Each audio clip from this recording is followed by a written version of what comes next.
Hello friends, मैं चिराग वैष्णव आपकी और हमारे चैनल कीचक बाबा पे आपका हार्दिक स्वागत करता हूँ। बहुत लंबे इंतजार के बाद मैं नया वीडियो लेके आया हूँ। आज हम बात करेंगे एरर नंबर 14 जो फिनिशर मोटर की है, इसका सॉल्यूशन कैसे करें। बहुत सारी कमेंट आ रही थी, सर इस एरर के बारे में कोई सॉल्यूशन या वीडियो डाले, डिस्क्राइब करें। बहुत सारे फ्रेंड्स को मैंने तो रिप्लाई भी दिया था, क्या करना है क्या नहीं करना, किसी को समझ नहीं आ रहा था। तो चलो मैंने सोचा वीडियो बनाई, इधर टाइम मिला है तो। दरअसल ये एरर है किसके लिए, जो ऑरेंज कलर का जो फिल्म, ऑरेंज कलर का जो रोलर और फिल्म आता है, जो इसको जो मोशन करवाने के लिए जो मोटर लगी है मशीन के अंदर, अगर वो ख़राब हो जाए या फिर मोटर से अटैच जो गियर है 5-6 जो है बॉक्स पूरा, उसमें एक भी ख़राब हो जाता है तो एरर आ सकती है बार बार। तो आपको क्या करना है कि गियर ख़राब हो तो गियर चेंज कर दीजिए। तो इस वीडियो में आज हम देखेंगे कि एरर का सॉल्यूशन कैसे लें, और वीडियो में दिखाऊंगा मैं कि मोटर खोले कैसे, गियर चेंज कैसे करें, वो बॉक्स तक जाए कहाँ कैसे, और है कहाँ वो दरअसल वो मशीन के अंदर। हाँ, और दोस्तों वीडियो ध्यान से देखें, पूरा देखें, और कुछ समझ में नहीं आए तो आप कमेंट करके पूछ सकते हैं। और एक एक चीज़ इतनी आराम से कीजिए, कोई नुकसान ना हो आपको। और लास्ट में जो मोटर से अटैच जो वायर है वो लगाना मत भूलें, वरना वो एरर दिखाती रहेगी, क्योंकि उसको पावर सप्लाई नहीं मिलेगा मोटर को, तो एरर दिखाती रहेगी। चलो देखते हैं।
ये था आज का हमारा वीडियो एरर नंबर 14 पर 14 पे।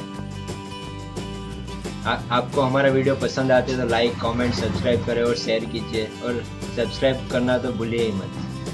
धन्यवाद। जय हिंद, वंदे मातरम।